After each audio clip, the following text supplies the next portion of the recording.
Oh wow. I tell you, see, I told you I was getting nervous for no reason. It's always something. Oh, no worries. Like that's the very important part. Well, welcome, welcome, welcome everyone to Share the Tea Tuesdays. It is your girl V, and I have a special guest, and his name is Kai Roberts. And so you're going to learn all about him if you do not know already know about him. But if you don't, I mean, you are really in for a treat because I'm just saying, I love his music. I love everything about this. So before I talk too much, because that's something I tend to do. So Kai, tell us a little bit about you. Where are you from? Because I know you're not from Oklahoma. I'm in Oklahoma, but where are you from? Or what's Yes, your native city? yes.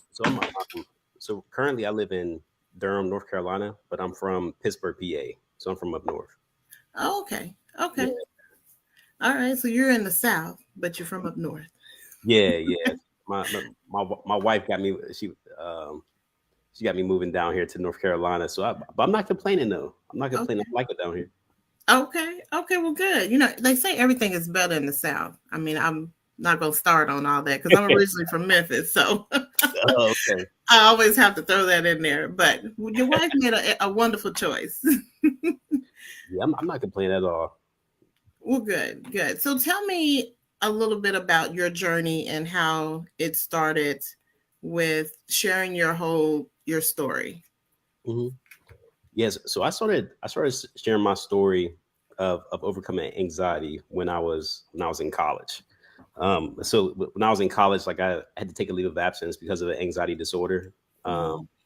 And it was a crazy time, but like right after I came back from my leave of absence that following semester, I was just really passionate about making sure no one experiences what I experienced. So I just started telling my story, in the way that I'm doing right now with on the Active Mind Speakers Bureau, and through my music. So, uh, I was always a musician, but I kind of just made kind of meshed the two after that leave of absence, and it's been fulfilling so far. Okay. Okay. Now, what university did you attend? Yeah, but I attended Carnegie Mellon University in Pittsburgh. In Pittsburgh. Okay. Okay. So, do you feel that did you have problems with anxiety before you went to college, or did it just really surface once you got into the schoolwork and everything? Hmm. Yeah, I'll say I didn't know I was dealing with anxiety before college, just because I didn't know anything about mental health. Like I wasn't raised with like just the understanding that it's something that I needed to manage, that I needed to pay attention to. Mhm. But like after experiencing the anxiety disorder, reflecting back when I was in middle school, I think I was like exhibiting the same symptoms. You know, I was always worried. I was very emotional because I was getting bullied when I was in middle school. And I really believe I was dealing with an anxiety disorder when I was in middle school, but I just didn't know. I didn't have a term for it, and my parents didn't have a term for it. So yeah, I think I've always been a somewhat anxious person, but I found that word when I was in college. Just started dealing with it there. Okay. Yeah. Okay. Well, and that makes sense because your post, I know I tagged it onto um, the flyer, and I just like that because you were speaking to Black people, and Mhm. you said why we don't talk about mental health, why we don't have that discussion, and I would like to know that answer. I mean, I think when we usually try to figure it out, a lot of times, sometimes it ends to fear. What do you think it stems from when the Black community doesn't want to talk about mental health? I mean, it is a good question. I'm granted. Let me just say that I'm not a therapist. I'm not an expert in this. So these are Right. just my opinions right now. Um, Okay. but I would say that there's a level of fear to it, just in my experience, and there's a level of just like kind of growing up in a Black community, you feel like you have to protect yourself. Um, and when I was dealing with my anxiety, and I told my parents about it.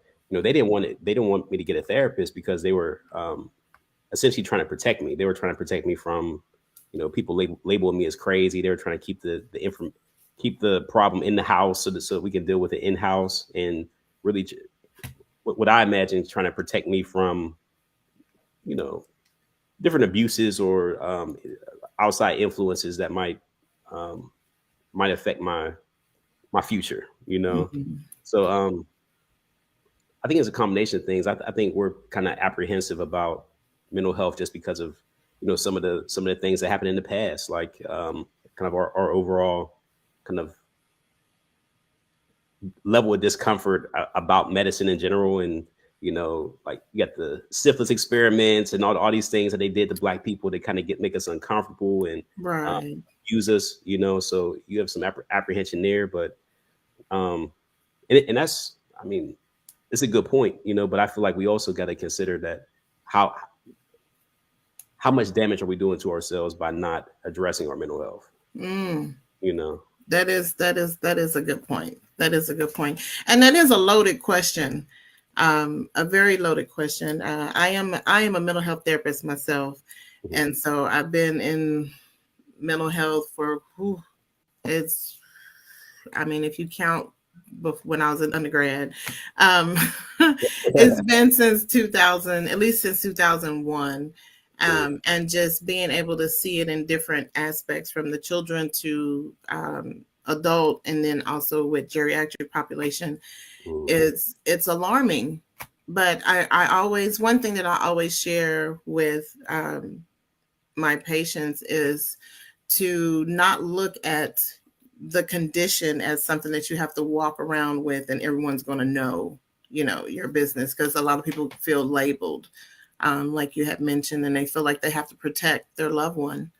But I think that is a topic that we do need to talk about, and not talk about it when it's in a gossiping form, because that tends to be the topic when we're talking about gossip and all that. But let's talk about how we can help them right now. So Yeah. you went to college, and then that's when you noticed, or you started to become aware that what anxiety was.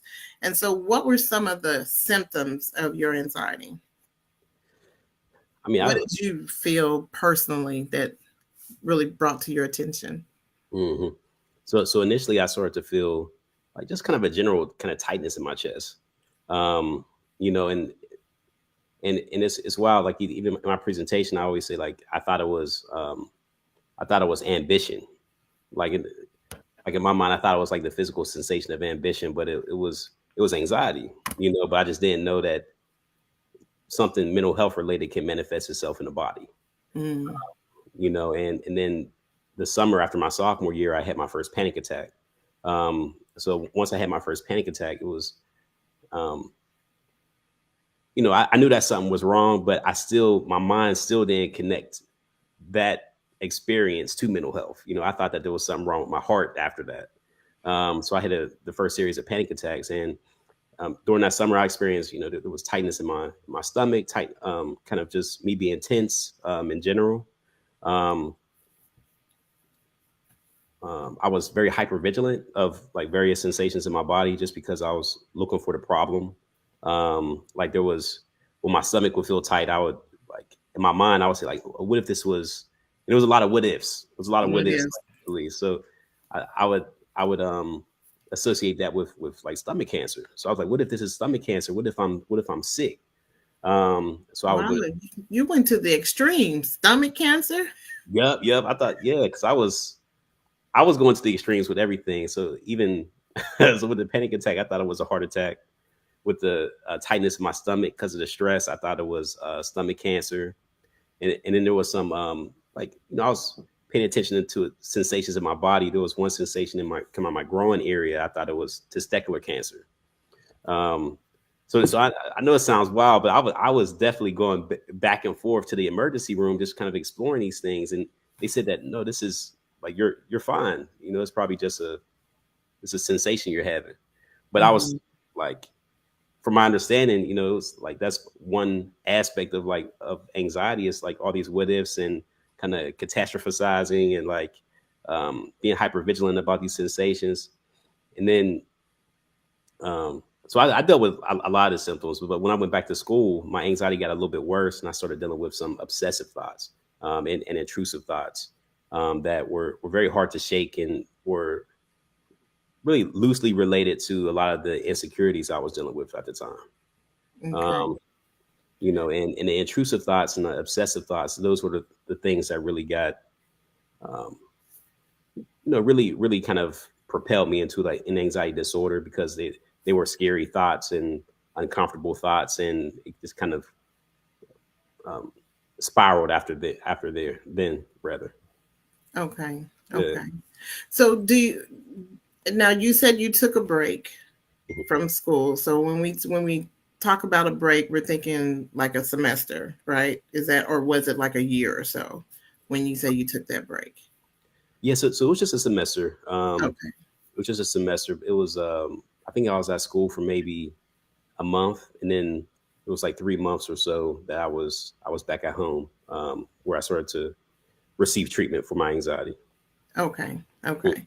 So who who started the initiation of like, hey, I need to take this break, or I need to seek professional help? Mhm. Did it become to where you had like a major situation, or was it encouraged by your family?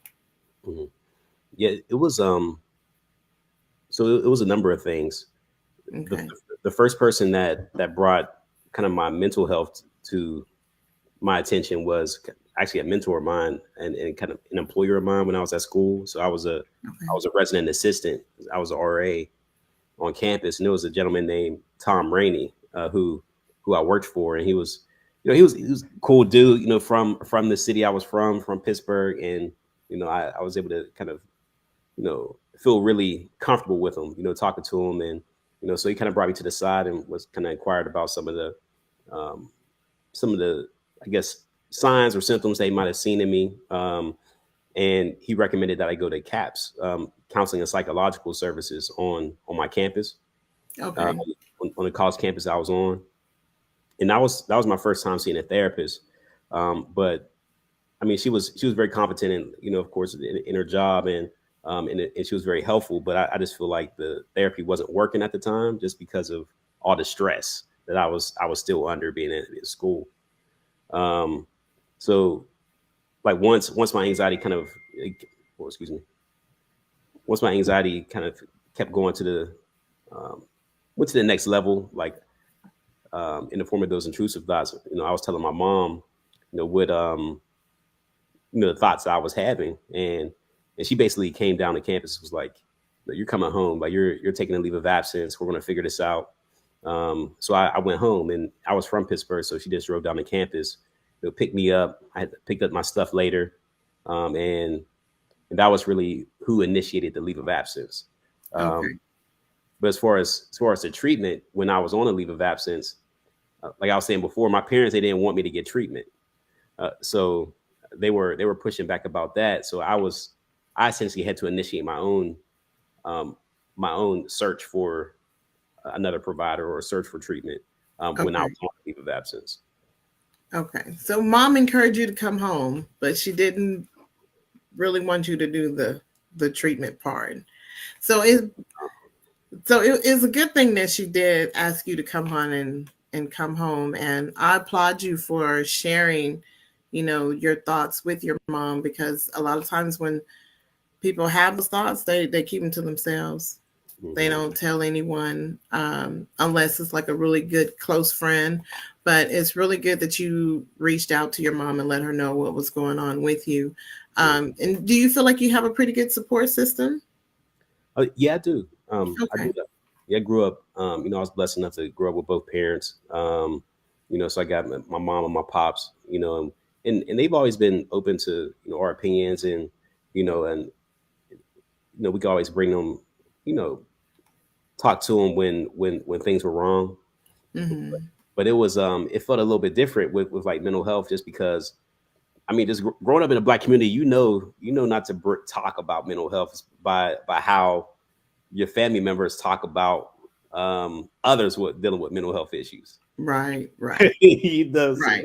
That family member. Mm-hmm. Yeah, yeah. Or It's the like somebody, neighborhood. yeah, or somebody. Oh, they crazy. It's like it's so and so the neighborhood. Yeah, they're crazy. You know, that's the stuff. Like that's the stuff I would hear at least. You know, so when I since when I understood that I was dealing with mental health issues, I was kind of nervous, to talk to him about it initially.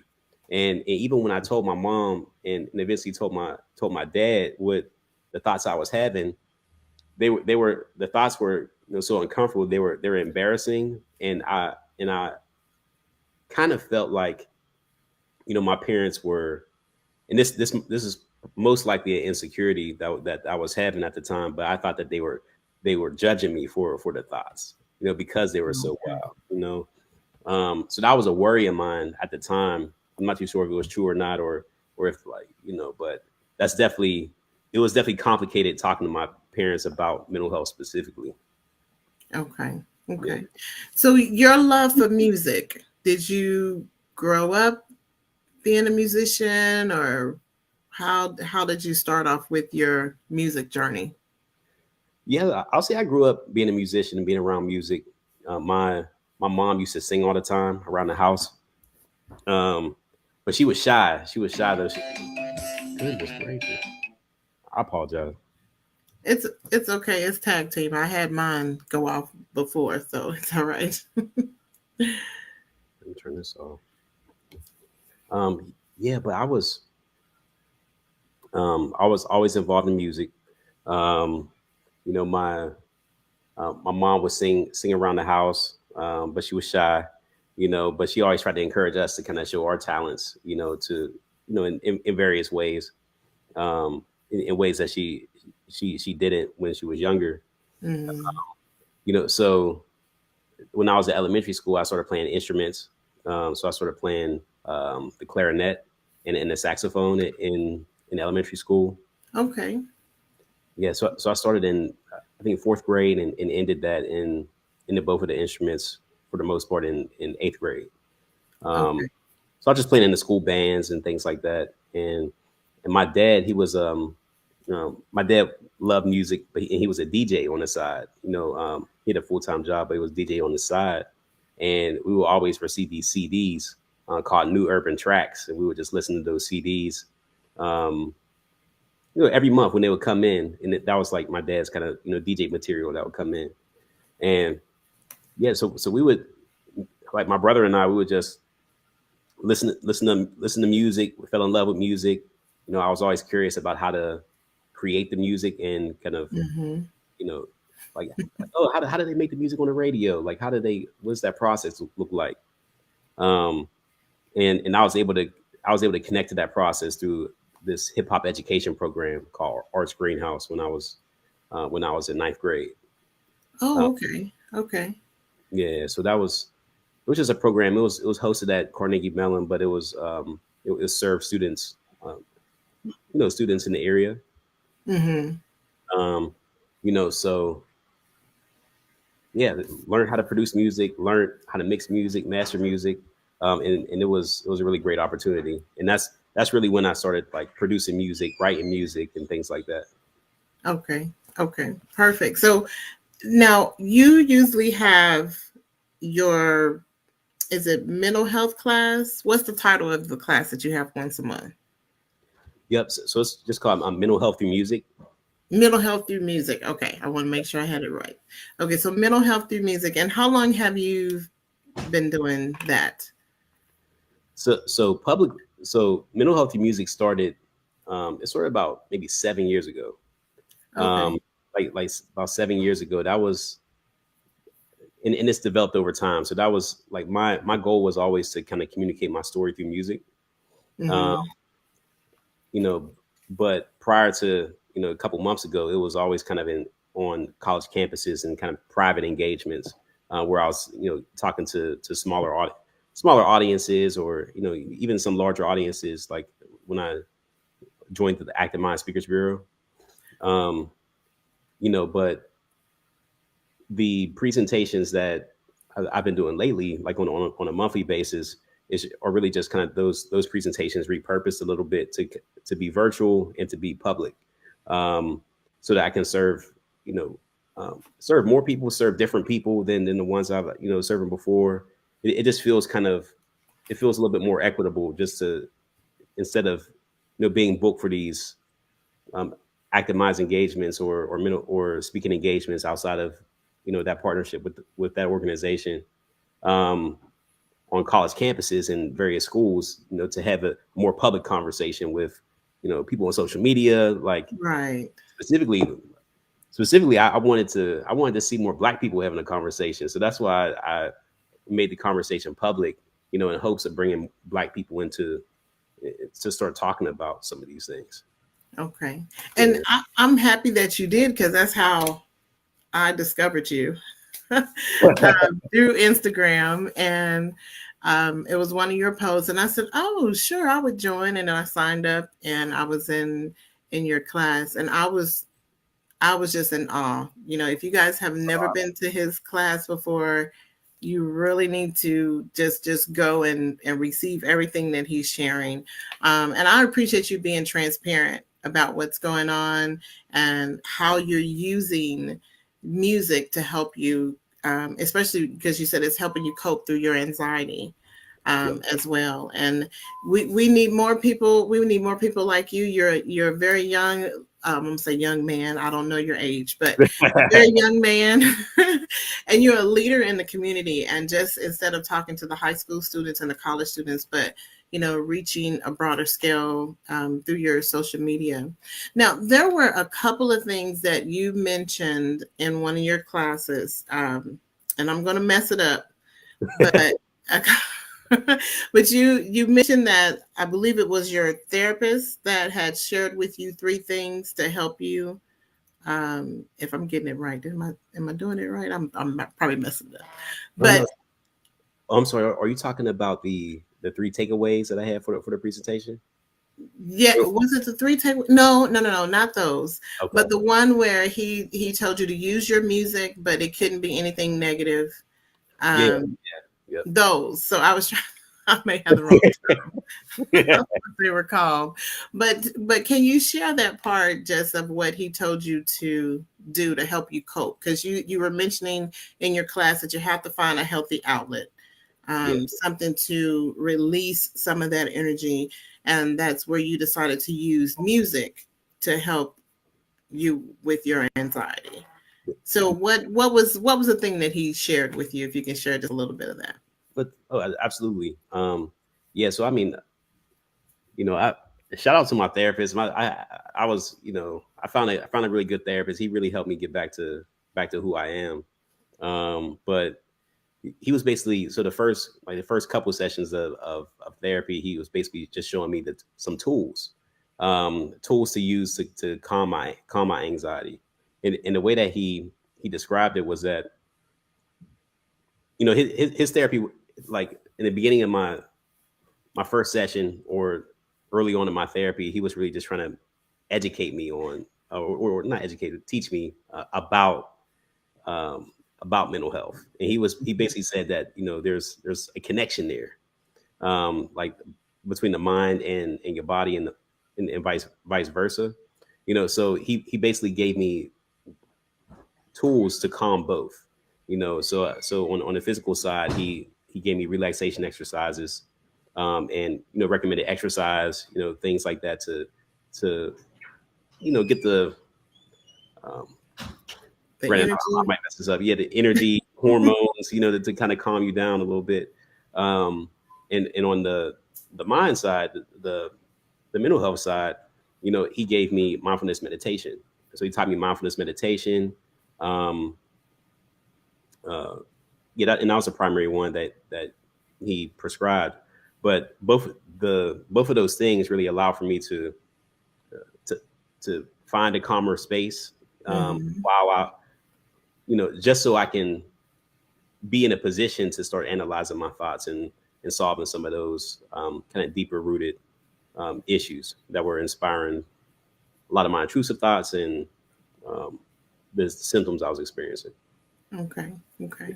And that's wonderful, because from what I'm hearing you say is that they go hand in hand.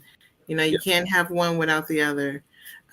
And so what is something that you like to do to relax besides music? What is something that you like to do? I mean, so I do exercise. I try to exercise pretty consistently. Okay. I'll go on walks from time to time. For a while, I was doing, especially during the pandemic, I was doing this thing called just a coffee. I call it the coffee walk. I'll just grab Coffee walk. yeah, yeah, uh, yeah. So I would just just grab a coffee or like because right now I'm actually on I stay away from try to stay away from caffeine, so I drink decaf coffee now. Oh, Um, okay. yeah, Okay. just because that was another thing that my therapist mentioned is he recommended that I stay away from caffeine, especially being an anxious person. Uh, Mm-hmm. so decaf coffee, and then I just kind of walk around the block, a few laps, or just to free my mind, not for exercise, but just to kind of see outside, and focus on the environment around me. Okay. Besides that, I like watching. I love comedy. I love stand up comedy. So that's always been um, a way for me to um, calm myself to some extent and kind of stay positive Mm-hmm. about life. And you think, Those are some pretty good ones. So being able to walk and exercise, definitely with exercise that can release a lot of endorphins, and definitely help you feel more relaxed. Because once you get through exercising, you're probably tired. yeah, Yeah, you're like, okay, I'm good. I'm done for the day. mhm. So I now you have some music that you would like to share.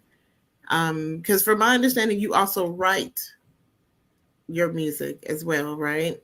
Oh yeah, yep. So my last two albums I wrote and produced both of well the majority of both of them. So that my one album Carnegie Cafe I produced all the tracks, and then my latest project the Great Escape I produced maybe I'll say a third of them, but I got some help from some close friends.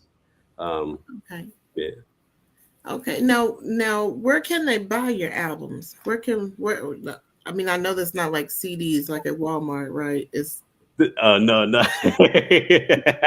I'm still a little old school, I still have CDs and things, but so Oh, where? yeah.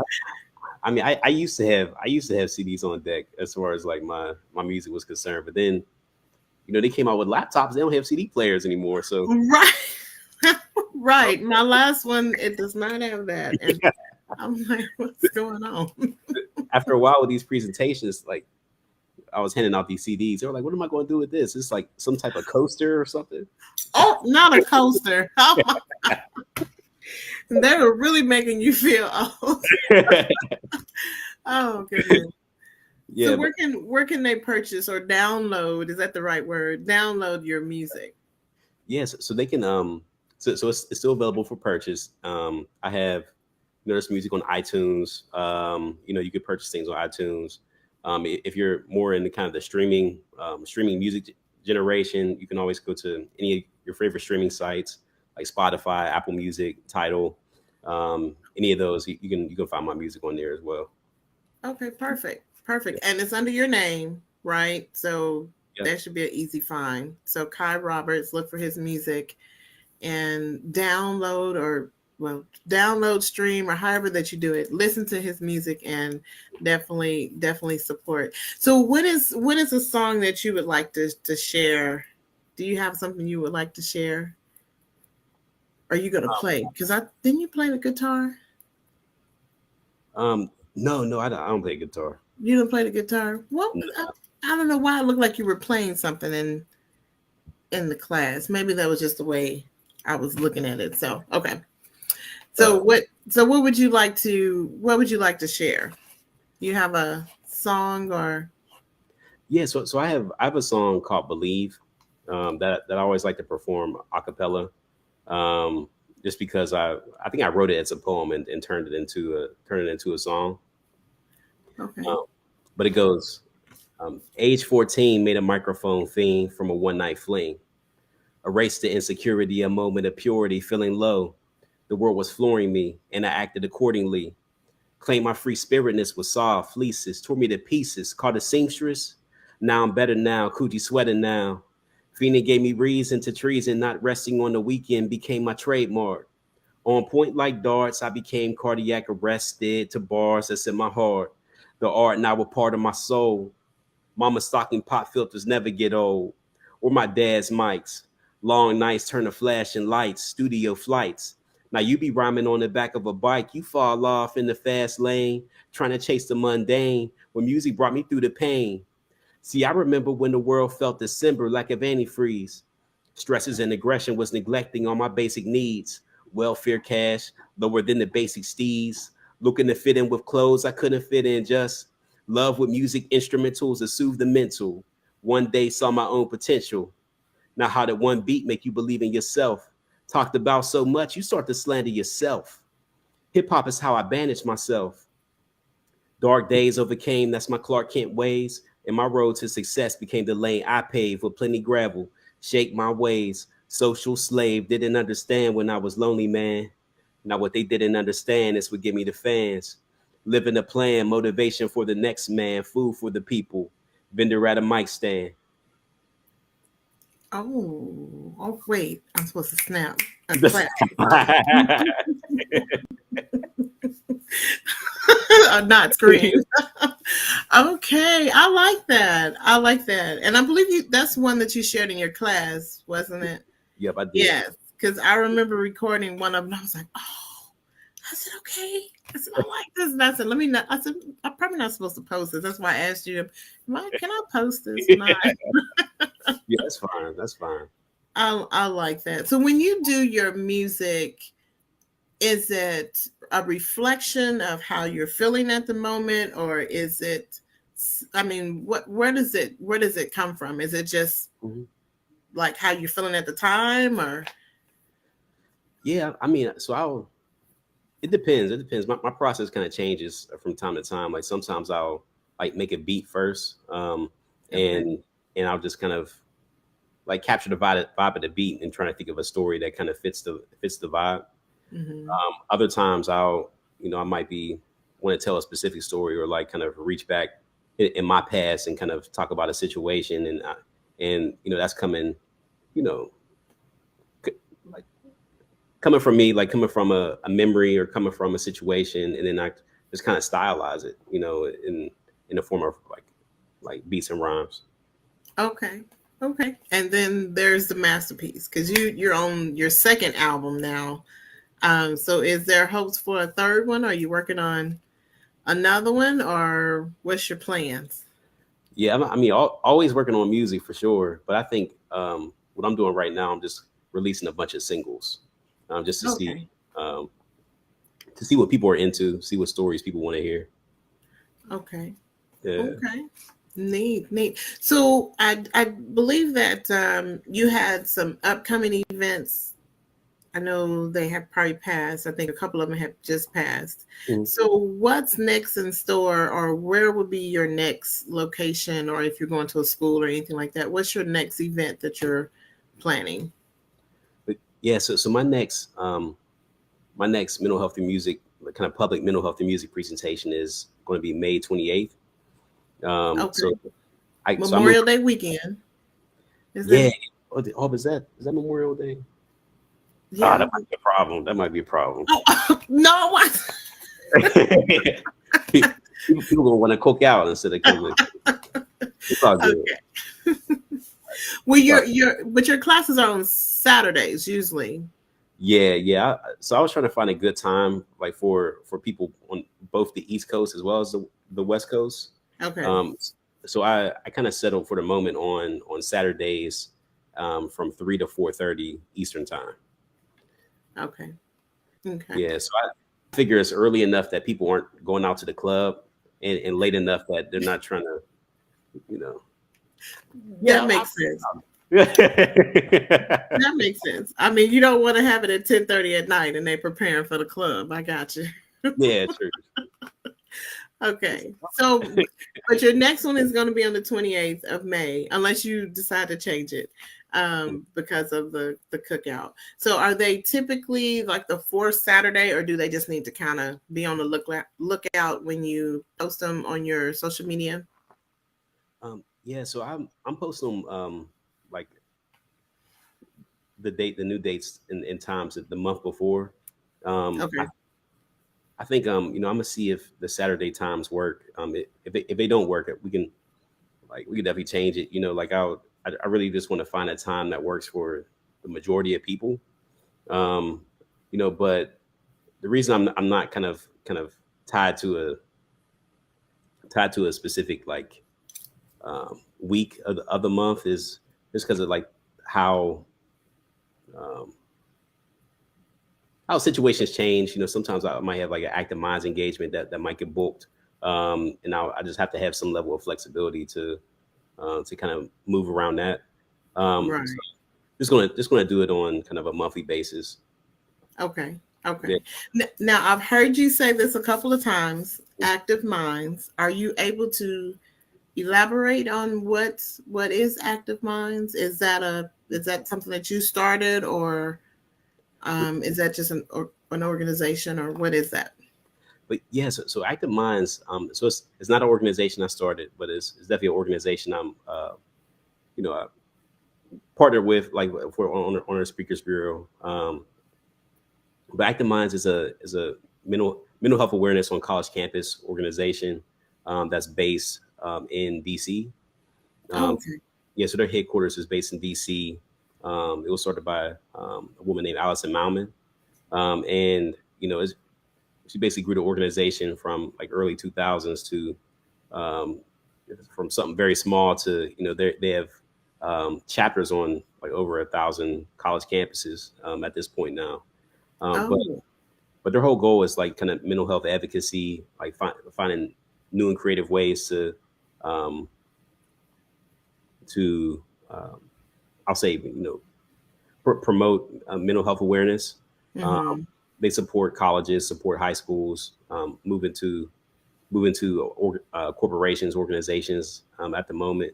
But I'm not involved in kind of a day to day capacity. I'm just kind of just on their speakers bureau, but it's definitely an organization that I'm like proud to be associated with, and definitely you know Okay. Well, that's good. yeah. That's good. So we need to follow Active Minds as well, because they are helping to speak and spread the word about mental health. Just be able to have that candid conversation on campus, Mhm. because that's really important when you're going to college. We think that it's all just supposed to be fun and games, but it is a lot of stress Yeah. involved, and you're trying to figure out your life balance and what you're going to do, and not to mention relationships and all of that comes into play. It can be a lot. It can Mhm. definitely be a lot. So what's your social media? Where can they find you Mhm. on social media? Yeah. So if you're interested in like following the initiatives and perhaps want to hear some music, you can follow me at Kai Roberts Music. So KaiRoberts Music, and that's everything's consistent throughout all my socials. So it's the same handle for Twitter, Instagram, TikTok, etc. Okay. Oh, you're on TikTok? Yeah, Oh, I'm on TikTok too. okay. Okay, I have to find you on TikTok. I'm a little new to So TikTok. I'm new to it too. I still don't. I'm still trying to figure it out. Okay. Wait, have you reached over 1,000 people yet? No, not yet. No. Oh, not yet. Okay. Well, I was so excited when I felt like I was a celebrity finally. So it will come to you, trust me. And then when it happens, you'll be like, oh my gosh, because you can be able to go live on TikTok too, and do your music and everything. So Okay. that's a plus. So make sure you guys follow Kai, and it's Kai Roberts Music on all social media platforms. Do you have a website too? Yeah, I do. It's just KaiRoberts.com. Okay, so KaiRoberts.com. And I don't know if he's accepting donations or not, but if you want to just donate to the cause just for him being able to share his story, I'm quite sure he can share that with you. And it's probably even listed on his website, especially if you want to book him for any speaking engagements. That would definitely be nice because he said he talks to high school students and college kids. And I think that's really something important that we need to grab. So now, May is right around the corner. Mm. And May is, if I'm not mistaken, May is Mental Health Awareness Month. I'm trying to remember if I have that right. But I always participate in NAMI. Are you familiar with NAMI? Yes, I'm familiar. Okay. Okay. Yeah. I figured you were. And so I hope that you are I hope that you are connected with them. Because I always tell people to use the resources that they have in their community because a lot of people don't know about the wonderful things that all these organizations do until they're in a situation where they have to use them. And so I think it's good to just to support NAMI and the different association that they have in your chapter, I mean, in your city or state, and be able to just support and have that talk because together we are in this all together for mental health. And so, what would be your takeaway for going into the month of May? Half of the year is almost over anyway. But what would be your words of encouragement for anyone that needs some uplift? What would you give them? Yeah, I mean, I would say, first, like, there's nothing wrong with admitting that you need help. There's nothing wrong with dealing with mental illness or just kind of extreme stress or anything like that. It's just nothing to be ashamed of. But and just find help if you need it. There's nothing wrong with that. All of us have dark thoughts. All of us have um, you know perhaps thoughts we can't explain, or needs someone like V, or another therapist, to kind of sit you down and kind of explain some things. And there's nothing wrong with that. You're not going to be labeled.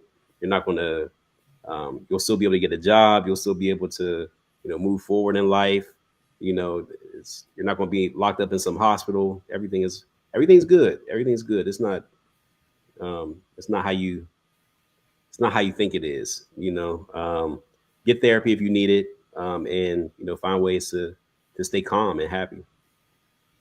I love it. That was a nutshell right there. I love it. I love it. It's always important to remember that you are not alone. Mhm. You know, a lot of times we feel that we're in this all by ourselves. Nobody else feels the way I feel, or nobody's going through what I'm going through. But you'll be surprised that you're not in this alone. You're not doing this alone. So Kai, I appreciate you with those words of encouragement. It's been my pleasure to have you on my podcast with Share the Tea Tuesdays. To me, you're like a celebrity. So if whenever you get on mainstream and I don't know, I see you on ABC or something, or you're at the Oscars or whatever, I'm going to be excited and say, "Oh, I know him." Yes. So V, I appreciate you. I appreciate the invitation, and I appreciate the love. I'm just trying to change the conversation, though. I'm just a regular guy working. Still got a full time job, but just try to do something impactful in my free time. yes, well, Yeah. you are definitely doing that. You are definitely doing that, and I'm hoping, because I'm in an organization, and well, no, I'm just gonna say it because I'm a member of Sigma Gamma Rho Sorority Incorporated, and so we have like Women Health Initiative as one of our signature program. And so speaking about mental health is really important. And so I trust me, this will not be my last time being in contact with you. You'll probably end up blocking me at some point and say, if she called me one more time.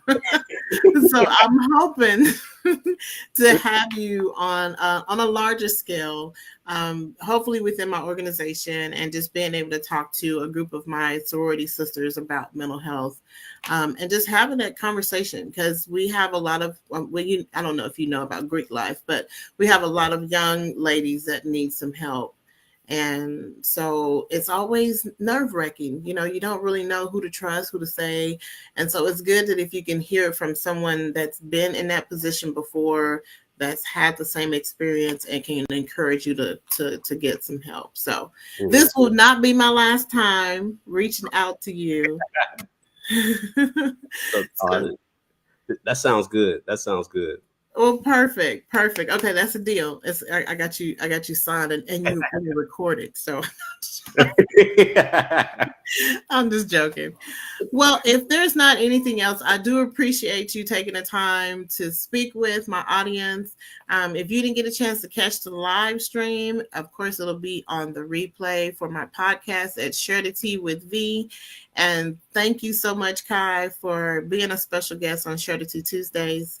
Don't forget to follow him on social media, and it's Kai Roberts Music at all platforms, also on his website. And then go and download or stream his music, which is on iTunes and Spotify and all the other places. So Google him and it should pop up his music, and let's support Kai Roberts, please. All right. Well, thank you so much. And thank you for tuning in for Share the Tea Tuesdays. You guys have a good one. Bye bye.